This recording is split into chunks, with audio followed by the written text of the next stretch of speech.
hope you guys are seeing a common theme here. They just want to see I'm able to be a good teacher and implement things based off my student needs. Hey guys, welcome back to Teaching with Tania. I am so excited for this video because I'm showing you guys what is inside my student teacher binder. So if you want to find out what's in here, then go ahead and stay tuned.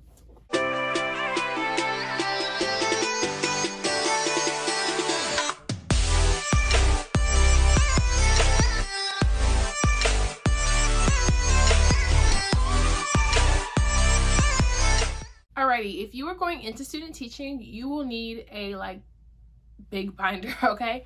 I originally got like a 2-inch one, realized it wouldn't fit, and I had to buy like a 3-inch one, and I still have, as you can see, some room to grow here. So this is my binder, and I divided it into 5 sections. My school helped us organize what we would need. So the first part is like the introduction, and the second part is like planning and preparation for class. The next part is classroom environment, and I'll get into all these as well. I just wanted you guys to know the tabs. Instructional delivery and other professional documents. So this binder has been a little used, so go ahead and keep that in mind. But I have all my tabs right here. So I'm just going to go ahead and go down the list of what is in it specifically, and then I can show you guys examples. But it's my school, so I want to keep it pretty private, but I can show you guys what the gist of what's in it. The introduction, I have my checklist, of course, and then like my class daily schedule. So whatever my class goes by that day, I'm in elementary school, so my schedule is pretty compact with specials, lunch, recess, morning, afternoon break. It's like what is going on what day of the week, and that's also different because we have chapels in between there and Bible time. So trying to figure out where everything fits. It kind of fluctuates every day. The times are a little different, but yeah, that's my daily schedule or what is to be done during those times. Also in my introduction, I have a place to that me and my co-op have talked about a schedule for my full week, because my school does 8-week placements.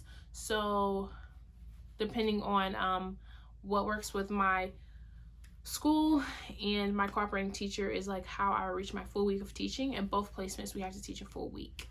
So if you have not checked out my video of how my full week went, I'll leave that in the cards above. So go ahead and check out that video because it was pretty interesting. The last time I did a full week, and then this time I'll do a full week like 2 weeks from now, and I'll let you guys know how that goes. The rest of the introduction is just my plan book, basically how I plan every day or what I'm doing during that time.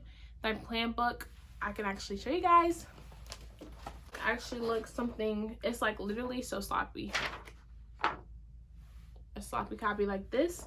And then this is like block planning, or I don't like to do my block plans like this. I like to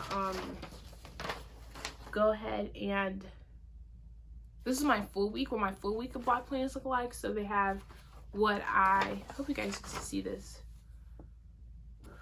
These are like my block plans of what I actually did that week for each subject. I like to type out my block plans, but the rest of it can just be like sloppy copies. So that's my plan book, and that's the last thing in the introduction, and I have to do that for week 1 to all the way up to 8. You guys get it. In my planning for preparation, this is like specifically to my class, so I can't show you guys this quite yet, but I have my class roster of all the students' names in my class, the girls, boys, all that jazz. And then I also have my differentiated instruction. So the first week I had to write all the kids' names down, write what I see, like anytime I can differentiate for them, whether they're good at math, good at science, like whatever their strong suit is, I can go ahead and write that down, as well as their strengths and weaknesses.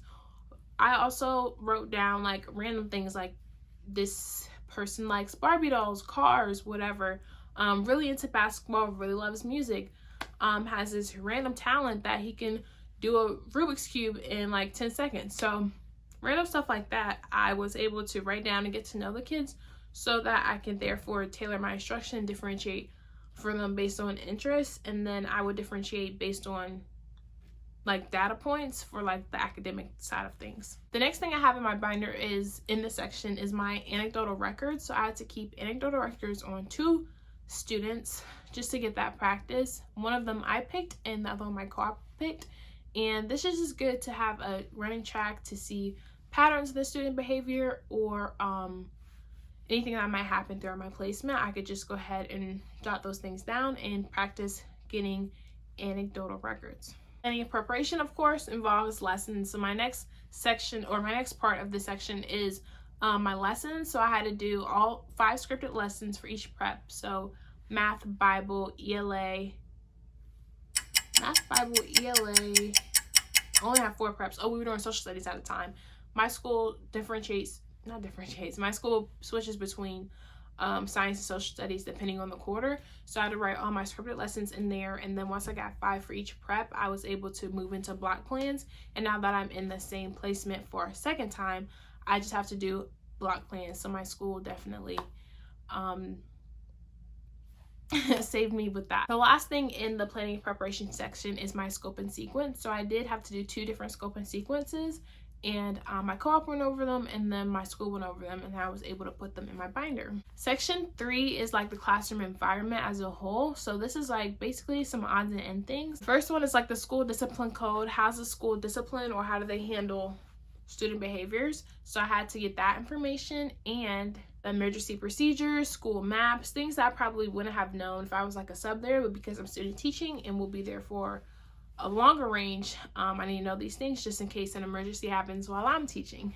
And then I also have the seating chart of my class and my classroom, my co-op's classroom management procedures, and have that all written out so that I know and she knows that we're on the same page, and I can give discipline the way she would, or just know her reasoning and why she disciplines the way she disciplines or carries out her classroom systems together. 4th section is instructional delivery. For instructional delivery, I had to place my lesson conferences. So after my supervisor came in and watched me teach for a week, each week, I had to write like what I learned or what they said I can keep growing in and how I'm going to implement that, and basically just jot all that. I had to jot all that down. And then during my full week of teaching, my advisor didn't come that week, and so I have to record myself teaching and being reflective that way. Whatever I saw myself teaching, I need to do it myself, or just like write a reflection on what I saw while I was teaching, because sometimes you don't see everything, especially in the cameras in the back of the class, and you just can't see everything while you're up there trying to give instructions. So they wanted me to do a reflection on that, so I have that in my binder too. In this section, I had to do an instructional bulletin board. So this is the bulletin board that I did, I think my Valentine's Day heart one. I filmed a video of that. So if you have not checked out how to film, how to put together a bulletin board, then I will highly suggest checking out that video, because I show you how I did mine. And so I basically just took a picture of that and put that in my binder as well. Then I had to create a learning activity or a game that can help my students with review in some sort of way. So I created that game. It was online, and I did a review game for math and took a picture of all that, put that in my binder, and also figure out a way to integrate technology in one of my lessons. So I like to use a PowerPoint for that. It's easy. And then a Prezi for another one.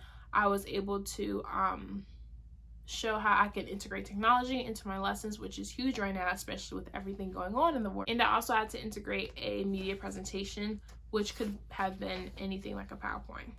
I had a few more things in this session. So another thing I had to do was figure out how I was structuring my lessons based on my ongoing assessments, and then summative, formative, write a reflection on that, making sure I did the assessment, and then also how I formed my instruction based off that assessment.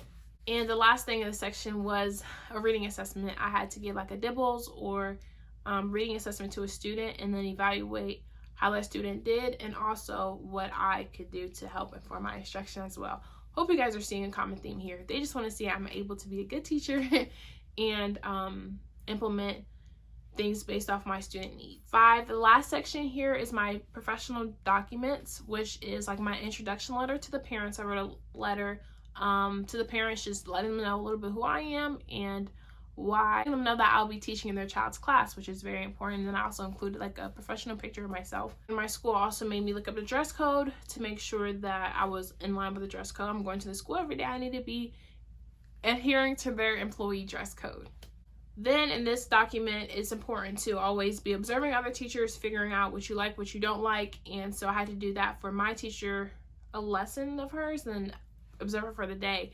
And then we also had to observe a grade below, a grade under, and then also the alternative teacher, because usually it's like 2 teachers per grade. So I'm teaching first grade, I would observe another first grade teacher, so I went ahead and put that in my binder as well. Last 3 things is like a bibliography or like resources that I'm collecting throughout this placement, because I'm not sure what I'm going to be teaching next year or what grade level, so I need to go ahead and get as many sources as I can and see like what curriculum I use. Later on down the line I could be like, oh, I really like this activity I did, where was it, what was it? And so having this bibliography like helps me remember and keep everything together. I also had to do a school board report. I had to go sit in the school board meeting, which that was pretty interesting, and then write a report on that. And then the last 2 things was my middle evaluation and then my end evaluation.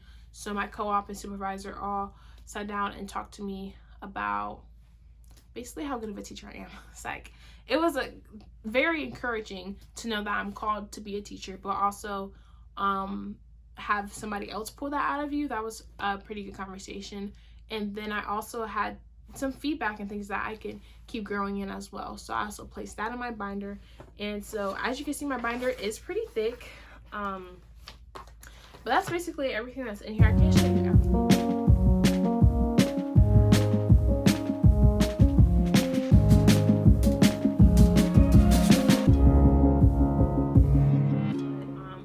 That is my binder for you guys. If you guys have a similar binder, or our schools do things a little differently for your student teaching placement, I would love to hear about it down in the comments below. But yeah, that's my whole binder for you guys. So thank you guys so much for watching. I'll see you guys in the next video.